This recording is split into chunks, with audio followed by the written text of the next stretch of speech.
Hey everybody, it's Tom from Vehicle Visionary. I hope you're having a great day. I had a question recently about the 2026 GMC Sierra 1500 I did in a recent video, but this tutorial will actually cover any GMC 1500, 2500, or 3500 with a 13.4-inch touchscreen such as what we have right here. How do you turn the radio off? Well, you might want to know even more than that. So to manage all of that, we're going to go to audio right here. And you'll notice right up here in the top left-hand corner, you see Apple CarPlay.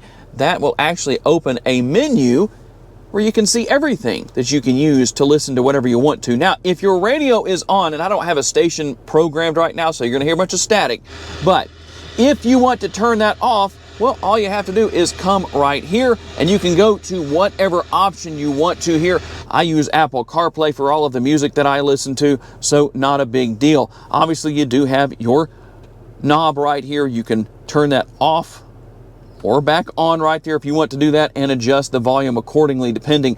But obviously the main thing is how do you determine ultimately what you listen to, and there is how you do it. So I hope that's helpful. Tell me down in the comment section if there is a particular tutorial on a GMC vehicle or anything else that you would like to see. I will make that happen for you. Thanks for taking the time to watch. I'll see you next time.